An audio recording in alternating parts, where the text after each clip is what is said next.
a historic day for HMS, celebrating a big anniversary at one of the famous tracks on the circuit.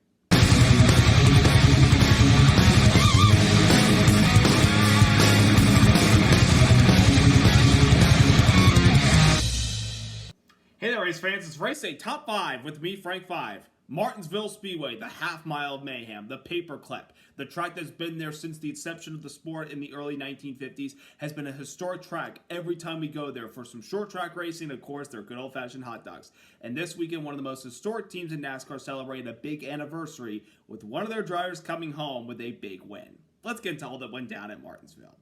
Number 1, Willie B, on a roll, takes it at Martinsville. William Byron continues his strong 2024 season, capturing his third win of the year, winning yesterday's Cookout 400 at Martinsville, his second win at the track, beating out teammates Kyle Larson, Chase Elliott, then Bubba Wallace, and Ryan Blaney for the top 5. An historic moment for Hendrick Motorsports, with the top 3 drivers being from the HMS camp.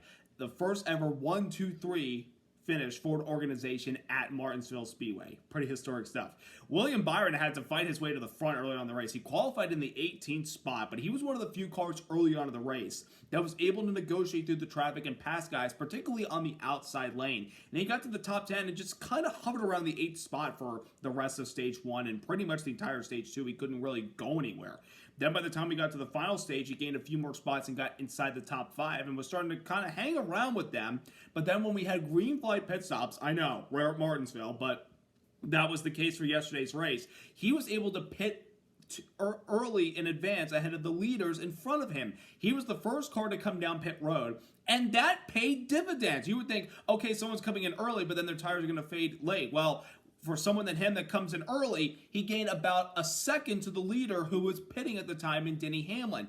Byron pitted, and he came out inside the top 3 of the guys that were going to be cycled through once all the pit stops were completed. Then Byron was able to power his way through the lead, passing teammate Chase Elliott with about 100 laps to go in the race, and then took the lead once the pit stop cycled through. And that 24 car was just on cruise control, even negotiating the lap traffic and at times getting stalled out. He looked like he was going to be on his way to a dominating performance with about at least a 2-second lead. But things changed with 2 laps to go when the 42 car of John Hunter Nemechek, right behind the leader, blew right front tire, went right in the wall in turn number 3, bringing out a caution, setting up overtime. And that led to a crucial point in the race where the teams were deciding, should we pit, should we not pit? Pretty much the top 3 and everybody else from 4th, 5th, 6th, 7th, 8th, 9th all stayed out, except for drivers like Denny Hamlin. They came down pit road to take some tires, hoping for multiple restarts. But that was not the case, as Byron was able to get a good restart, even though Chase Elliott hung it on the outside through turns 1 and 2 and gave him a little nudge through 3 and 4 coming to the white flag.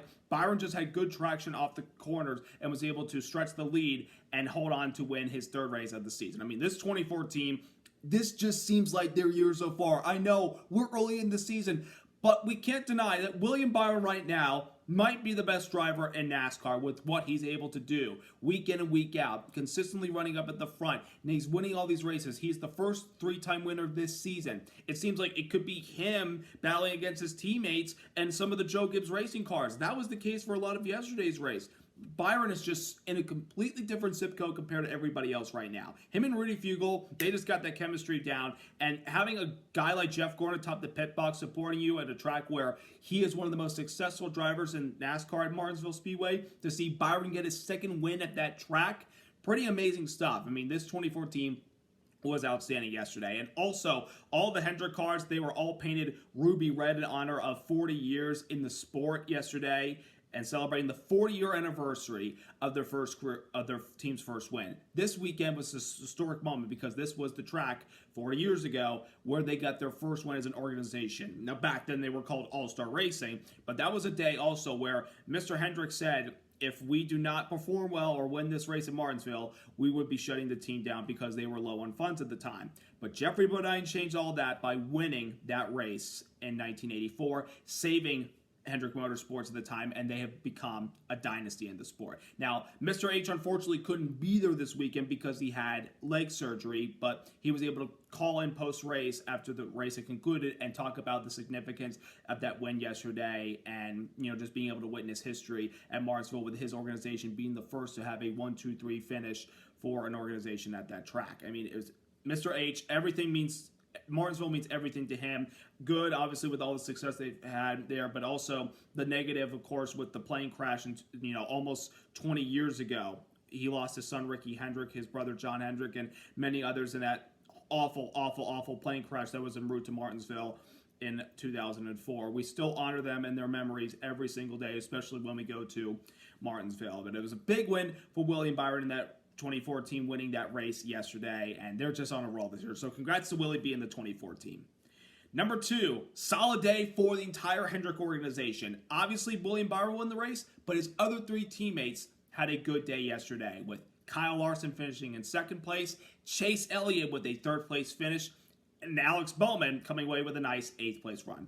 Kicking off with Kyle Larson, he started the race on the pole after beating Bubba Wallace by 1/1000th of a second during qualifying on Saturday.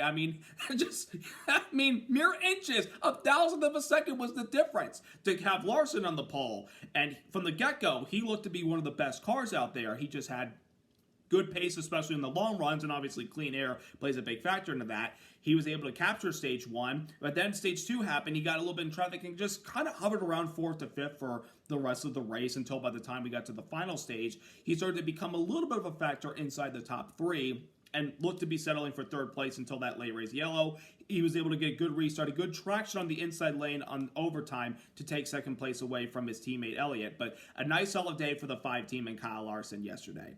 Then we have Chase Elliott, who's starting to get some momentum going, folks. 3 out of the last 4 races, he's finished inside the top 10, and back-to-back weeks he gets top 5s. And yesterday might have been, so far, Chase Elliott's best race of the season. This is, of course, a driver and team that's still looking to get momentum on their side after the rough year from last year with the broken leg and missing races and not winning any races, not performing up to par. The last couple of weeks, they've gotten their act together. I mean, with the top 5 last weekend, yesterday they qualified 3rd, ran in the top 5 for a lot of the race, and then early part of stage 2, in the early part of the final stage, he took the lead on the outside of Denny Hamlin, heading off into turns 3 and 4, took the lead, and he looked really good out front in that clean air. And just like seeing the old Chase Elliott out front, leading laps and competing for the race win.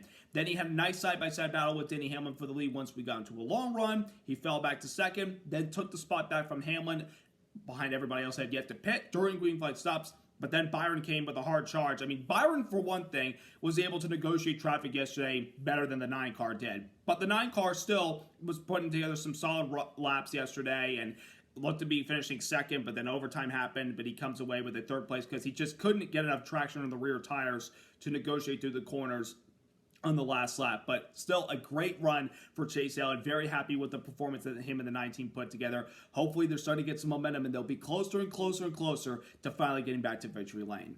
And then we got Alex Bowman in the 48 car, who obviously wasn't completely on par with his teammates yesterday, but there were times where all 4 of the Hendrick cars were running, back to back position wise. I think 3rd through 6th at the time. That was pretty incredible to see. The 48 car wasn't exactly up to par with his teammates yesterday, but still put together a good result, finishing in the 8th spot and a nice point save for the 48 team. And they've really started to also get some good runs lately and build momentum for themselves as well. So a nice special day yesterday for all of HMS, with Larson coming home 2nd, Elliott 3rd, and Alex Bowman in 8th spot. Number 3, solid days by Bubba and Blaney, besties. Bubba Wallace, Ryan Blaney with some solid top 5 results yesterday behind those 3 Hendrick cars. I mean, Bubba, for a guy who at the beginning of his NASCAR career came to this track, was where he got his first ever NASCAR Series win in the Truck Series in 2013, and then backed that up with a win in 2014 with a paint scheme honoring Wendell Scott, who was going into the NASCAR Hall of Fame the following year. Bubba had some really good runs in the Truck Series that time, but then after a brief period in the Xfinity Series where they weren't running at Martinsville, and then he got back there and when he was promoted to Cup in 2018, he seemed to lose something there. It just wasn't, the cars weren't up to par for him, especially on that track, especially getting, after a couple years running a different series. But the last couple times we've been here, Bubba Wallace has progressively gotten better and better at this track, kind of regaining that form he used to have, especially when he was so good in the Truck Series. And yesterday, he ran the top right pretty much the entire day. Obviously, played second fiddle to the Hendrick cars for a lot of the race yesterday, and sometimes his team owner, Denny Hamlin, but Bubba still put together a great performance yesterday. Nearly broke up the 1-2-3 coming off of turn 4 there, but just couldn't get enough traction with Elliott still on the outside having the better run. But a nice day for Bubba to kind of get him out of a little bit of a slump they've been in recent weeks. They got themselves a nice result yesterday with a 4th place run. And then our defending champ, Ryan Blaney. The last time we were here, he was celebrating a win and punching his ticket to the championship for Phoenix, where he proceeded to win the championship the next weekend. But yesterday, they had to fight for it. At the beginning, they were chunked. They fell back to 12th, and they were not performing well. The cars was not, getting to the track at all. He said it just plowing, just not having good grip of the track whatsoever, and fell back further to 24th because they made an adjustment that they missed on their previous stop, so they had to come back in. He had to restart 24th, and it took him quite a while, but then he took a 2-tire strategy in stage number 2 to get further up the field to track position and got themselves inside the top 12 by the end of stage 2. And then stage 3 happened, and that car, flick of the switch, that car came alive in the last part of that final stage. That car was passing guys, had great pit stops. It looked like he could get up there and get to 4th place until the overtime caution came out. But Blaney still with a great performance yesterday. Overcoming early adversity is always something, to be proud of, especially when you're a former champion especially when you're the defending champion like Ryan Blaney is. So good day by both besties yesterday. Number 4, Hamlin strong early, but fades late. When we come to Martinsville, Denny Hamlin is a guy you always have to contend with to win here at this track. Obviously, his teammate Martin Truex Jr. as well, but Hamlin is a guy you have to contend with, especially if you're Hendrick or Penske or anybody else here at this track that tries to bring their A game. Denny Hamlin at the beginning of the race yesterday looked to be one of the guys that could spoil the Hendrick 40th anniversary yesterday. He was really, really good at the beginning of the race, was able to take the lead late in stage number 2 from Joey Logano, who took a strategy on taking 2 tires during a caution in early stage 2. But Hamlin took the lead from him, and he did not look back. And he was the only car that passed behind 2 guys during the green flag conditions yesterday, especially for the lead. I mean, he got beat on a restart by Chase Elliott to start stage 3, but he was one of the few cars that could pass for the lead on a long green run. I think when the tires of the 22 began to fade, and you saw the broadcast, you saw one of the reasons why, Hamlin was able to take the lead and just drive off, and he was able to capture stage number 2. But then when he got passed by Chase Elliott for the lead, his car seemed to fade a little bit, but he was managing his tires. Then as we got further into the run, he took the lead back from Elliott, and it looked like he was in control. But then he pitted 2 laps later versus everybody else pitting behind him, and he ended up losing the lead in the process. He went from 1st back to 4th, and the car, I don't think, was handling well at the very end of that race, and I think his tires were a little bit worn out. I don't think he was pretty happy, especially as the sun was beginning to go down. Then when that late race caution happened, Chris Gabehart told Hamlin to come to pit row once they got pit row clean of the speedy dry laid down by the 42 car. Hamlin came to pit road, and he was like one of the only cars in the top 10 that elected to come down pit road. He went from 4th to 10th on the restart, and then he fell back one spot after that restart and finished 11th in that race. So I'm kind of questioning the call of Chris Gabehart bringing his driver down pit road. I don't understand why. I mean, the assumption, I think, was that there was probably going to be a few more cautions on these restarts, but seeing how sturdy the next-gen cars can be, especially in restarts at Martinsville here, there's not a lot of beating and banging and cars spinning around like we had the old Gen 6 car. Denny Hamlin would have anticipated, I think, to come down pit road, put on tires, and maybe drive up further through the field, and if they got a caution, they could have probably been a few spots closer to the front, but that was not the case yesterday. And also, I mean, you could have settled inside the top 5. I just don't understand it. I really don't understand the call by Gabehart there. But nonetheless, the 11 car, strong at the beginning of the race, but they faded late. And number 5, short track racing in Martinsville. Over the years, has been very, very entertaining. We've seen a lot of beating and banging, side-by-side battles. Of course, Johnson and Gordon in 2007. The Logano Truex finished to punch their ticket to the championship for. at Homestead that year in 2018 was outstanding. Of course, the Logano Kenseth thing in 2015. Of course, Jeff Gordon won his final career NASCAR Cup Series victory at that race in 2015. There have been some historic moments. And of course, Ryan Blaney last year, getting to see him win that race to take himself straight to the championship floor was impressive. But we seem to have a short track problem, particularly in Martinsville with this next-gen car, because of how stable the cars are on the course. When you're shifting in the middle of the corners, there doesn't seem to be a whole lot of tire fall off in particular, and the passing is really, really difficult at this track. Now, obviously, we saw a few weeks ago at Bristol, the short track racing was outstanding, especially with extreme tire fall off.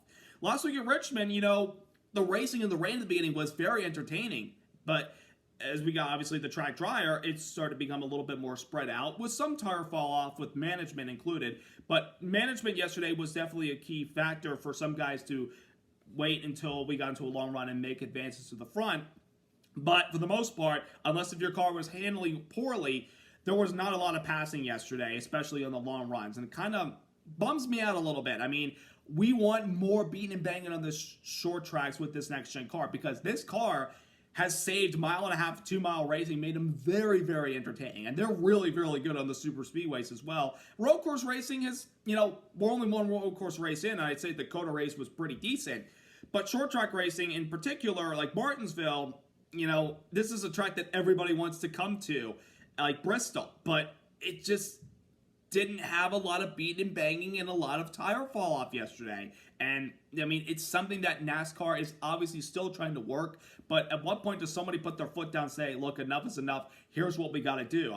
Do we need to put more horsepower back into this car in these short tracks? Do we need to bring in the right tire compound like we had at Bristol that can attribute to a, asphalt track that Martinsville has, except for the corners being concrete, and hope for a lot of tire fall off? Because rubber was getting laid into the track yesterday, but it wasn't enough to generate a lot of out of control cars and have them slipping and sliding, hanging on with other guys behind trying to make an advance at them. So I don't know what the common ground is going to be for short track racing, but it's something we got to address with. Was it the worst Martinsville race? No. But was it the best?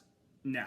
But again, a historic moment yesterday, I think, kind of overshadowed the rough racing that we had yesterday. So hopefully we're able to find something to put together a good short track package and entertainment for the fans and for the drivers to enjoy while racing out there. So something we got to look at for the most part.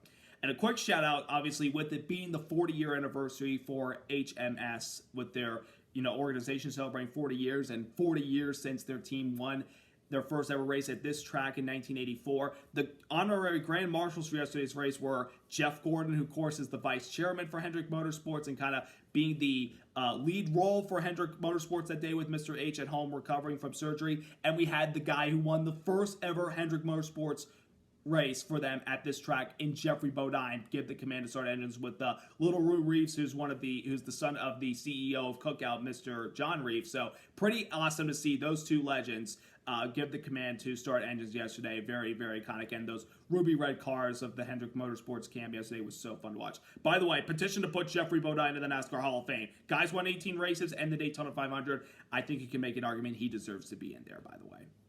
Now we're off to the Southwest again. We're going back to Texas, but not road racing. We're headed to Texas Motor Speedway for a 400-mile race, which I'm sure, hopefully, will put on a decent show. Last year's fall race was pretty entertaining, actually. So let's see what this one does. We've got, of course, the guys that know how to run well at this track that'll be strong, like Kyle Larson and William Byron and Denny Hamlin. We got Jimmy Johnson running next weekend's race, the second of his limited schedule races that he's running this year. It's going to be fun to see him. And Austin Hill's going to be running the race in the third Richard Childress racing car in the 33. So that'll be a lot of fun to watch, and hopefully we have good racing all day at Texas. So who will come out on top next weekend and wear that cowboy hat? Will it be Byron like he did last fall? Will it be Kyle Larson?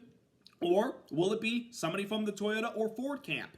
Going to be very entertaining and very interesting next weekend. So I hope you all have a wonderful week. Subscribe, like, and congrats once again to William Byron and the 24 team on their impressive win at Martinsville yesterday. And congrats to HMS on an impressive win on a historic day. Have a great week, everybody. Let's go racing!